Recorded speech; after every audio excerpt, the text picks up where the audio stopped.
கிறிஸ்துவுக்குள் மிகவும் பிரியமானவர்களே, இயேசு கிறிஸ்துவின் இனிய நாமத்தில் என்னுடைய அன்பின் நல்வாழ்த்துக்களை தெரிவித்துக் கொள்கின்றேன். நம்முடைய வீடுகளில் நம்முடைய கரத்தில் கொடுக்கப்பட்டிருக்கிற பிள்ளைகள் தேவனால் ஈவாக சுதந்திரமாக கொடுக்கப்பட்டவைகள் என்பதை நாம் மறந்து போய்விடக்கூடாது. பிள்ளை செல்வம் என்று பிள்ளைகளை குறித்து சொல்லுகிறார்கள். அது கடவுளால் கொடுக்கப்பட்டதான விலையேற பெற்ற ஒரு செல்வம். கடவுள் விரும்புகிறபடி அந்த பிள்ளைகளை நாம் கடவுளுக்கு உகந்தபடியாக வளர்க்க வேண்டும். ஒருவேளை கடவுள் வேதனைப்படும்படியாக பிள்ளைகளை நாம் வளர்த்தால் அவர் அதிகமான துக்கம் கொள்ளுகிறவராக மாறுவார். ஆகவே நம்முடைய பிள்ளைகளுக்கு எல்லா காரியத்திலேயும் பெற்றோர்கள் முன்மாதிரியாக முன்னுதாரணமாக இருக்க வேண்டும். அவர்களுடைய எல்லா காரியங்களும் அந்த பிள்ளைகளுக்குள்ளாக ஒரு தாக்கத்தை ஏற்படுத்துகிற விதமாக இருக்க வேண்டும். பெற்றோர்கள் எப்படி இருப்பார்களோ அப்படியே பிள்ளைகளும் வளருவார்கள் என்பதில் மாற்று கருத்து எதுவும் இல்லை. பெற்றோர்கள் நல்லவர்களாக நற்கிரியைகளை செய்கிறவர்களாக அமைதியானவர்களாக இருந்தால் பிள்ளைகளும் அப்படிப்பட்டவர்களாகவே வளர்ந்து சமுதாயத்தில் முன்மாதிரியாக இருப்பார்கள். பெற்றோர்கள் குடிகாரர்களாக, கெட்ட வார்த்தையை உபயோகப்படுத்துகிறவர்களாக, கோபம் கொள்ளுகிறவர்களாக, சண்டை போடுகிறவர்களாக இருந்தால் பிள்ளைகளும் கூட அதே காரியங்களை செய்கிறவர்களாகவே வளர்ந்து சமுதாயத்தில் தீங்கு செய்கிறவர்களாக இருப்பார்கள். ஆகவே பிள்ளைகளுக்கும் பெற்றோர்களுக்கும் மத்தியில் ஒரு பரஸ்பர ஆழமான உறவு இருக்க வேண்டியது அவசியம். பிள்ளைகளுக்கும் பெற்றோர்களுக்கும் மத்தியில திறந்த மனம் இருக்க வேண்டும். ஒளிவு மறைவு இருக்கக்கூடாது.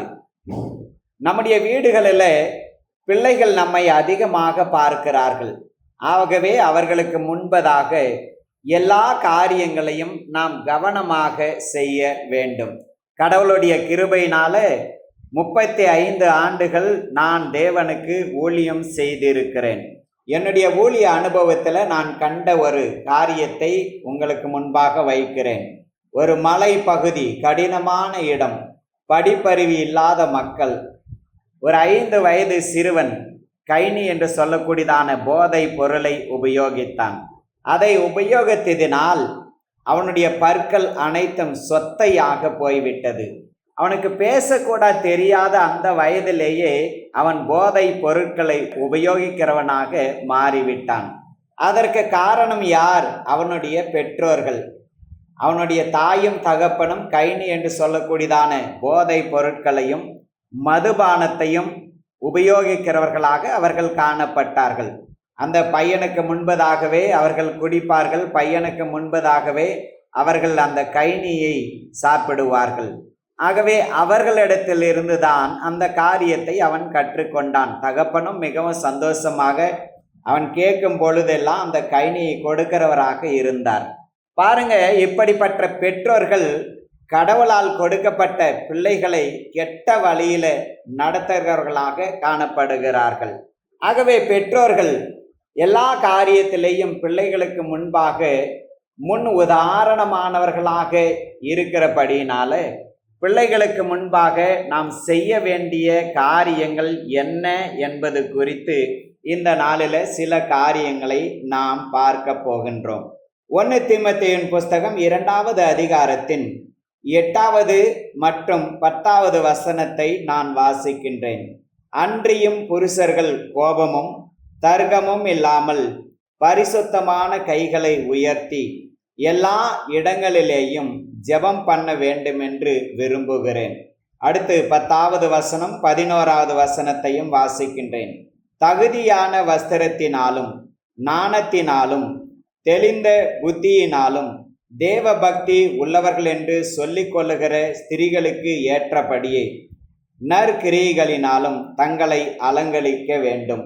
ஸ்திரியானவள் எல்லாவற்றிலும் அடக்கமுடையவர்களாயிருந்து அமைதலோடு கற்றுக்கொள்ள கடவுள்.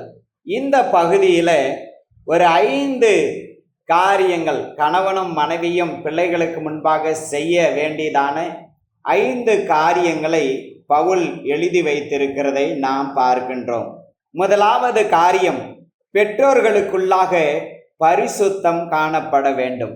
பேச்சில பரிசுத்தம், செய்கையில பரிசுத்தம், இப்படி எல்லாவற்றிலேயும் பரிசுத்தம் பிள்ளைகளுக்கு முன்பாக காணப்பட வேண்டும்.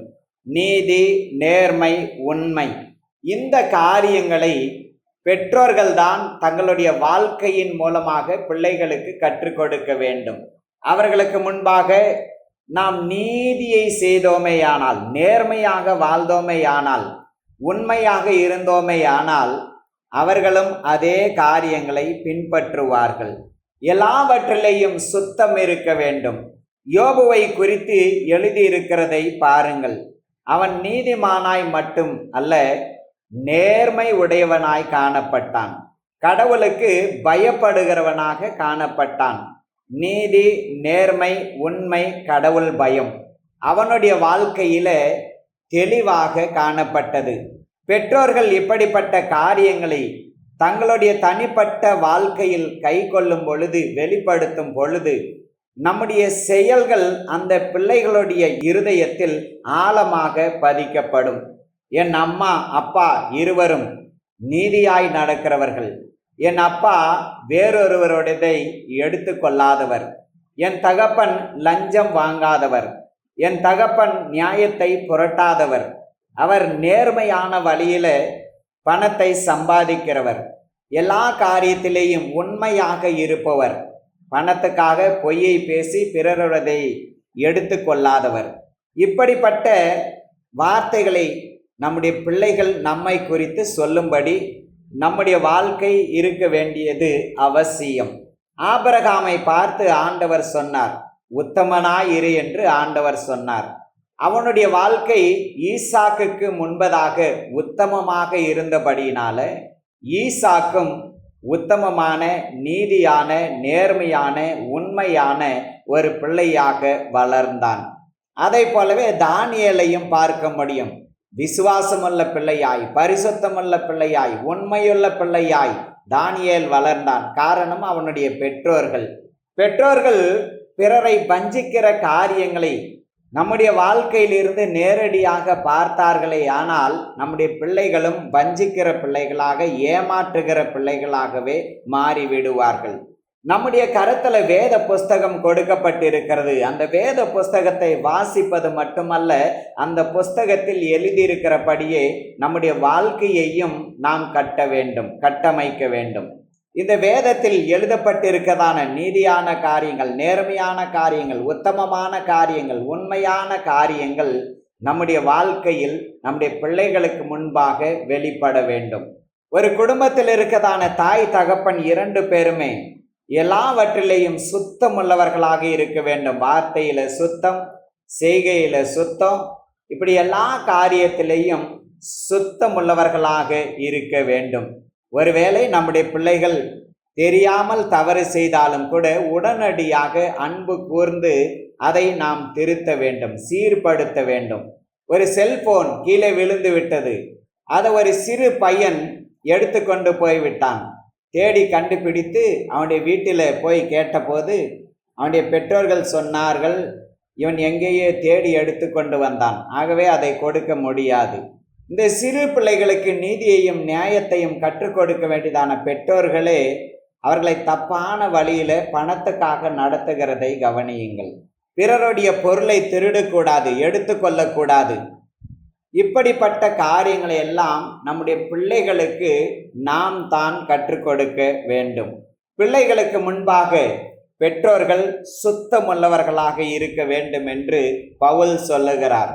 இரண்டாவதாக பெற்றோர்களுக்குள்ளாக இருக்க வேண்டியதான இன்னொரு காரியத்தையும் பவுல் எழுதி வைத்திருக்கிறார், ஜெபம். கணவன் மனைவி 2 பேர்களுமே ஜெபிக்கிறவர்களாக இருக்க வேண்டும். காலையில் எழுந்து முழங்கால் படியிட்டு நாம் ஜெபிக்க வேண்டும், வேதத்தை தியானிக்க வேண்டும். வீட்டை விட்டு வெளியே போகிற வேளையில நாம் ஜெபிக்க வேண்டும். சாப்பிடுவதற்கு முன்னதாக நாம் ஜெபிக்க வேண்டும். ஏதாகிலும் ஒரு தொழில் செய்வதற்கு முன்னதாக நாம் ஜெபிக்க வேண்டும். தேர்வு எழுதுகிறதுக்கு முன்னதாக நாம் ஜெபிக்க வேண்டும். இரவு தூங்குகிறதற்கு முன்னதாக நாம் ஜெபிக்க வேண்டும். இந்த ஜெபத்தை பிள்ளைகள் பெற்றோர்களுக்குள்ளாக இருந்து பார்க்கும் பொழுது அவர்களும் கூட ஜெபிக்கிற பிள்ளைகளாக மாறிவிடுவார்கள். பெற்றோர்கள் ஜெபிக்காத பட்சத்தில் பிள்ளைகளை ஜெபிக்க வேண்டும் என்று எதிர்பார்ப்பது தவறான ஒரு காரியம். தேவ சமூகத்துல நாம் அமர்ந்து இருப்பதை நம்முடைய பிள்ளைகள் பார்க்க வேண்டும். அப்படி பார்க்கும் பொழுது அவர்களாகவே ஜெபிக்கிற பிள்ளைகளாக மாறிவிடுவார்கள். ஒரு மலை பகுதியில நான் ஊழியம் செய்த போது நான் ஜெபிக்கிற வேளையில ஒரு சிறு பையன் வருவான், வந்து கதவை தட்டுவான். அங்கிள் கதவை திறங்க. கதவை திறந்து அவனோடு கூட நான் பேசுவேனே, ஆனால் அவனும் என்னோடு கூட பேசுவான், விளையாடுவான், சிரிப்பான். ஆனால் சில வேளையில எனக்கு மிகவும் கஷ்டமாக இருக்கும். ஜெப வேளையில இந்த பையன் வந்து இப்படி செய்கிறானே என்று சொல்லி கதவை திறந்து விட்டு அவனோடு கூட பேசாமல் நான் முழங்காலில் நின்று நான் என்னுடைய ஜெபத்தை தொடருவேன். என்னை அவன் பார்த்து விட்டு அவனும் ஒரு வேதாகம புஸ்தகத்தை எடுப்பான், அதை திறந்து வைத்து படிக்க எல்லாம் தெரியாது. அவன் 3 வயது சிறுவன். உடனே அவனுக்கு தெரிந்த பாடலை பாடுவான். பிறகு என்னை போலவே அவன் நேர் முழங்காலில் நின்று ஏதோ சொல்லுவான். நாம் எதை செய்கிறோமோ அதையே பிள்ளைகள் செய்கிறவர்களாக இருப்பார்கள். பெற்றோர்கள் ஜெபிக்கிறவர்களாக இருந்தால் அதே ஜெப ஆவி பிள்ளைகளுக்குள்ளாகவும் கடந்து போகும். ஆகவே கணவனும் மனைவியும் ஜெப ஆவியை தங்களுடைய வாழ்க்கையில தக்க வைத்து கொள்ளுகிறவர்களாக இருக்க வேண்டும். மூன்றாவதாக பெற்றோர்கள் செய்ய வேண்டியதான காரியம் தகுதியான வஸ்திரம், சரியான வஸ்திரம். ஏழைகளாக இருக்கிறவர்கள் குறைந்த விலையில ஆடைகளை வாங்கி அணிந்து கொள்ளுகிறார்கள். ஏழை வீட்டில் இருக்கிறவர்கள் கிழிந்த புடவையை அணிந்திருக்கிறார்கள், கிழிந்த பேண்ட், கிழிந்த சட்டை. ஏன்னா அவர்களுக்கு வாங்குகிறதற்கு அவர்களிடத்துல பணம் இல்லை. ஏழைகள் இருக்கிற இடத்துல நீங்க போய் பாருங்க, அழுக்கு படிந்த துணிகளை போட்டு இருப்பார்கள். குளிக்க முடியாது, சோப்பு இருக்காது, பிரஷ் பண்ண முடியாது. இருளில் இருக்கிறதான ஜனங்களின் வாழ்க்கை இப்படியாகத்தான் இருக்கிறது. ஆனால் இன்னொரு சாரார் விலையேற பெற்ற வஸ்திரத்தை அதிகமான விலை கொடுத்து வாங்கி அவர்கள் ஆடம்பரத்தை காட்டுகிறவர்களாக இருக்கிறார்கள். என்னிடத்தில் பணம் இருக்கிறது, ஆகவே நான் விலை உயர்ந்ததை தான் வாங்குவேன். ஒரு ட்ரெஸ் போதாது, வாங்கி கொண்டே இருப்பார்கள், வாங்கி கொண்டே இருப்பார்கள், வாங்கி கொண்டே இருப்பார்கள். தங்களுடைய வருமானத்தின் பெருமளவு பணத்தை ஆடைகளை வாங்குகிறதற்காகவே செலவழிக்கிற ஒரு கூட்டம் உண்டு. பாருங்க, ஏழைகள் மேல் கண்ணோக்கமாய் இராமல் தாங்கள் மட்டுமே இப்படிப்பட்ட அளவுக்கு அதிகமான ஆடைகளை உபயோகப்படுத்துவது தேவனுக்கு முன்பாக நன்றாக இருக்குமா என்று கவனித்து பாருங்கள். ஏழைகள் வீட்டில கிழிந்த ஆடைகள் காணப்படுகிறது. ஆனால் ஐஸ்வர்யவான்களுடைய வீட்டில அதிகமான விலையேற பெற்ற ஆடைகள், அணிந்து கொள்ள முடியாத அளவுக்கு, எண்ணிக்கையில்லாத அளவுக்கு ஆடைகள். சில மாதங்கள் ஆன பிறகும், சில ஆண்டுகள் ஆன பிறகும் கூட அதை எளியவர்களுக்கு, ஏழைகளுக்கு கொடுக்க வேண்டும் என்ற மனமில்லாமல் இருக்கிறவர்கள். இங்கு கணவனும் மனைவியும் தகுதியான வஸ்திரத்தை அணிய வேண்டும் என்று வேதம் நமக்கு எடுத்து சொல்லுகிறது. ஒரு தாயானவள், குறிப்பாக தாயானவள் தன்னுடைய சரீரத்தை மூடி மறைக்கிற நல்ல ஆடைகளை அணிய வேண்டும். ஏனெனில் நம்முடைய பிள்ளைகள் நாம் ஆடை அணிகிற விதத்தை பார்க்கிறார்கள். தாயானவள் அரை குறை ஆடையை அணிவாளேயானால் பிள்ளைகளும் அப்படிப்பட்டவர்களாகத்தான் இருப்பார்கள். தாயானவள் தேவையில்லாத அலங்காரத்தை செய்கிறவளாக இருந்தால் பிள்ளைகளும் கூட அப்படியாகத்தான் இருப்பார்கள். தேவையில்லாத அலங்காரத்தை நாம் நிராகரித்து நம்முடைய சரீரத்தை மூடுகிற அளவுக்கு நல்ல வஸ்திரங்களை நாம் அணிந்து கொள்ள வேண்டும். ஏனெனில் நாம் உலகத்தில் இருக்கிற பிள்ளைகள் அல்ல, பக்தி உள்ளவர்கள், கடவுளுடைய பிள்ளைகள். ஆகவே நம்முடைய கைகளை எவ்வளவு மூட வேண்டுமோ அவ்வளவு மூட வேண்டும். நம்முடைய உடம்பை எவ்வளவு மூட வேண்டுமோ அவ்வளவு மூட வேண்டும். ஆணாக இருந்தாலும் சரி, பெண்ணாக இருந்தாலும் சரி, பிள்ளைகளுக்கு முன்பாக தகுதியான வஸ்திரத்தை நாம் அணிந்து கொள்ள வேண்டும். ஆண்கள் பார்த்தீங்கன்னா நீளமான முடியை வைத்து இருப்பார்கள். ஆண்கள் காதில் கடுக்கண்களை போட்டு இருப்பார்கள் பெண்களைப் போல. ஆண்கள் கிழிந்த பேண்ட்டை, கடையிலேயே இப்பெல்லாம் கிழிந்த பேண்ட்டு கிடைக்குது, அதை வாங்கி போட்டு கொள்ளுவார்கள். இப்படி நமக்கு தகுதியில்லாத ஆடைகளை அணியும் போது அந்த பிள்ளைகள் நம்மை காட்டிலும் மோசமான ஆடைகளை தெரிந்து கொள்ளுகிறவர்களாக மாறிவிடுவார்கள். ஆகவே தாயும் தகப்பனும் அந்த பிள்ளைகளுக்கு முன்பாக தேவ பக்தி உள்ளவர்களுக்கு ஏதுவாய் இருக்கும்படிக்கு தகுதியான நல்ல வஸ்திரத்தை நாம் அணிந்து கொள்ள வேண்டும். உங்களிடத்தில் பணம் இருந்தாலும் அளவுக்கு அதிகமான வஸ்திரங்களை வாங்கி நாங்கள் ஆடம்பரமானவர்கள் என்று வெளியே காட்ட வேண்டாம். 10 ஏழை பிள்ளைகளுக்கு நீங்கள் துணிகளை வாங்கி கொடுக்கலாம். ஒரு வருஷத்துக்கு ஒரே துணி கூட வாங்காத அளவுக்கு ஏழைகள் இருக்கிறார்கள். அவர்கள் மேல் நாம் கவனம் செலுத்த வேண்டும். நம்முடைய பிள்ளைகளுக்கும் கூட கற்றுக் கொடுக்க வேண்டும். ஏழைகளுக்கு கொடுக்க வேண்டும் என்ற அந்த உணர்வை பெற்றோர்கள் தான் பிள்ளைகளுக்கு கற்றுக் கொடுக்க வேண்டும். 4வது காரியமாக பெற்றோர்களுக்குள்ளாக காணப்பட வேண்டியதான ஒரு காரியம் தேவ பக்தி. பிள்ளைகளுக்குள்ளாக எப்படி தேவ பக்தி வரும்? பிள்ளைகள் எப்படி கடவுளை அறிந்து கொள்ளுவார்கள்? பிள்ளைகள் எப்படி தேவனுக்கு பயப்படுகிறவர்களாக மாறுவார்கள்? பெற்றோர்களை பார்த்துத்தான். நம்முடைய பக்தி பிள்ளைகளுக்கு ஒரு உந்துதலாக இருக்க வேண்டும். நம்முடைய ஆவிக்குரிய காரியங்கள் ஒவ்வொன்றும் நம்முடைய பிள்ளைகளுக்குள்ளாக தாக்கத்தை ஏற்படுத்துகிறதாக இருக்க வேண்டும். ஆவியில உற்சாகமாய் இருப்பது, உண்மையாய் தேவனை ஆராதிப்பது, முழு மனதோடு கூட வேதத்தை தியானிப்பது, கருத்தோடு கூட ஜெபிப்பது, ஆலய ஆராதனைகளிலே தவறாமல் கலந்து கொள்ளுவது, தேவனுக்கென்று உதாரத்துவமாய் கொடுப்பது, இப்படி நம்முடைய தேவ பக்தியை பிள்ளைகள் பார்க்க வேண்டும். நம்முடைய விசுவாசம், நம்முடைய நம்பிக்கை, இப்படிப்பட்ட எல்லா காரியங்களும் பிள்ளைகளுக்கு முன் உதாரணமாக இருக்க வேண்டும். பக்தியுள்ள பெற்றோர்களுடைய பிள்ளைகள் பக்தி உள்ளவர்களாகவே இருப்பார்கள். ஒரு 6 வயது சிறுவன் யாரை வழியில பார்த்தாலும் கர்த்தருக்கு ஸ்தோத்திரம் என்று சொல்லுவான். 6 வயது சிறுவன் தான் 2 கைகளையும் கூப்பி கர்த்தருக்கு ஸ்தோத்திரம் என்று சொல்லுவான். இந்த பக்தியையும் பிறருக்கு மரியாதை செலுத்த வேண்டும் என்ற காரியத்தையும் அவன் எங்கு கற்றுக்கொண்டான்? தன்னுடைய பெற்றோர்களிடத்துல அவன் கற்றுக்கொண்டான். அந்த சிறு பையனுடைய தாய் தகப்பன்மாரை நான் சந்தித்த போது அவர்களும் அப்படி கரத்தை கூப்பி கர்த்தருக்கு ஸ்தோத்திரம் என்று சொல்லுகிறவர்களாகவே இருந்தார்கள். உங்களுக்கு யார் கற்றுக் கொடுத்தார்கள் என்று கேட்டபோது எங்களுடைய பெற்றோர்கள் எங்களுக்கு கற்றுக் கொடுத்தார்கள், அதை நாங்கள் எங்கள் மகனுக்கு கற்றுக் கொடுத்திருக்கிறோம் என்று சொன்னார்கள். மிகவும் சந்தோஷமாக இருந்தது. தேவ பக்தி அது கடையிலிருந்து கிடைப்பது இல்லை. பெற்றோர்களுடைய வாழ்க்கையிலிருந்து பார்த்து அந்த தேவ பக்தியை பிள்ளைகள் கற்றுக்கொள்ளுகிறார்கள்.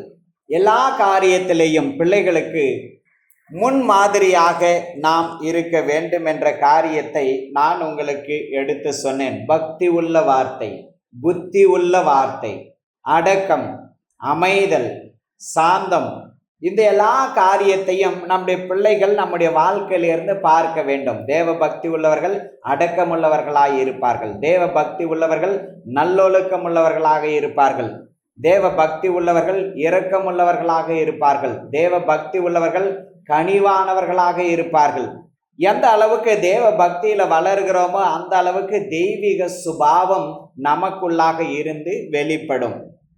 பிரியமானவர்களே, தேவ பக்தி உள்ளவர்களாக பெற்றோர்கள் பிள்ளைகளுக்கு முன்பாக காணப்பட்டு அந்த தெய்வீக சுபாவத்தை அந்த பிள்ளைகளுடைய வாழ்க்கையில நாம் கடத்த வேண்டும்.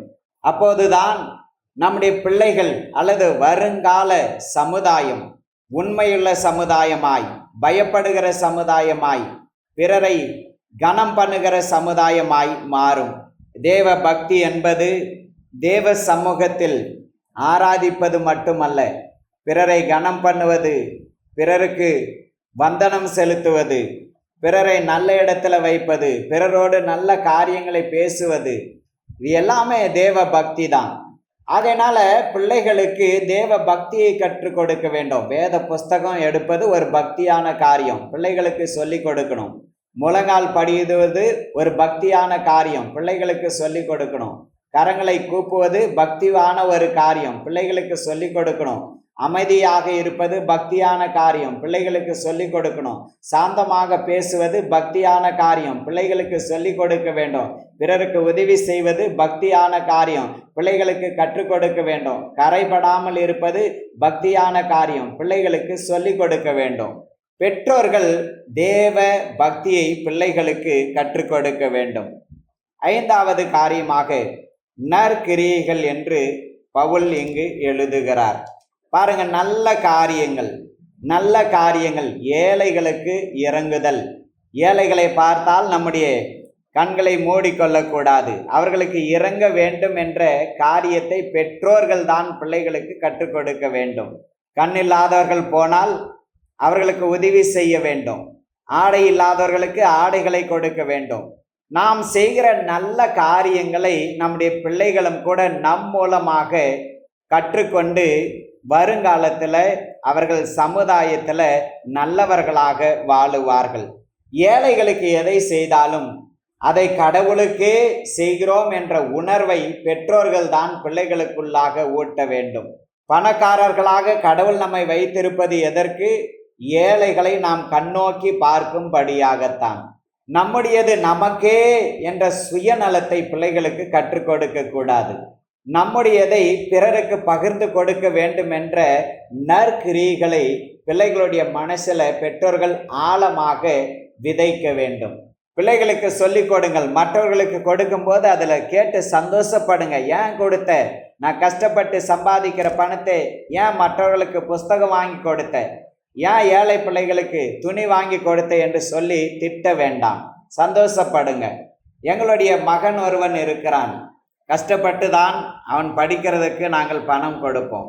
ஆனால் அவன் சொல்லுவான், அப்பா நீங்கள் கொடுத்த பணத்தில் நான் ஒரு பையனுக்கு புஸ்தகம் வாங்கி கொடுத்தேன் என்று சொல்லுவான். நீங்கள் கொடுத்த பணத்தில் கொஞ்சம் பணத்தை நான் வார்டனுக்கு கொடுத்திருக்கிறேன் என்று சொல்லுவான். ஒரு காலம் அவனை நாங்கள் திட்டியது இல்லை. இது நல்ல காரியம், இந்த நற்கிரியைகளை செய்ய வேண்டும் என்று சொல்லி இன்னும் அவனை நாங்கள் உற்சாகப்படுத்தினோம். இந்த சிறு பிள்ளைகளுக்கு நற்கிரியைகளை நாம் செய்து அவர்களுக்கு முன்மாதிரியாக இருக்க வேண்டும். இந்த உலகத்தில் நாம் ஒருவேளை பிறருக்கு உதவி செய்தால் உடனடியாக நமக்கு பலன் கிடைக்காது. ஆனால் பரலோகத்தில் மிகுந்த பலன் உண்டு என்று வேதம் சொல்லுகிறது. நித்தியத்துக்கு உரியவைகளை நாம் பெற்றுக்கொள்ளும்படிக்கு நம்முடைய பிள்ளைகளுக்கு நற்கிரியைகளை செய்கிறதற்கு நாம் கற்றுக் கொடுக்க வேண்டும். பிள்ளைகளுக்கு முன்பாக நாம் செய்ய வேண்டிய 5 காரியங்களை நான் உங்களுக்கு முன்பாக வைத்திருக்கிறேன். முதலாவது சுத்தம், 2வது ஜெபம், 3வதாக தகுதியான வஸ்திரம், 4வதாக தேவ பக்தி, 5வதாக நற்கிரியைகள். இந்த நற்கிரியைகளில் அடக்கம், அமைதி இவைகளையும் நாம் சேர்த்து கொள்ள வேண்டும். இப்படி இருந்தால் நம்முடைய குடும்பத்தில் சந்தோஷம் மட்டுமல்ல, நம்முடைய பிள்ளைகளும் கூட வருங்காலத்தில் சந்தோஷம் உள்ளவர்களாகவே வாழுவார்கள்.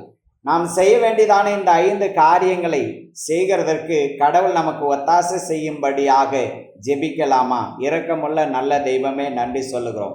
எங்களுடைய பிள்ளைகளுக்கு முன்பாக எங்களுடைய வாழ்க்கை முன் உதாரணமாக இருக்கும்படிக்கு எங்களை தாழ்த்தி ஒப்பு கொடுக்கிறோம். கர்த்தர் எங்களுக்கு உதவி செய்யும். இயேசு கிறிஸ்துவின் நாமத்தில் ஜெபிக்கிறோம் ஜீவனுள்ள நல்ல பிதாவே. ஆமேன், ஆமேன், ஆமேன்.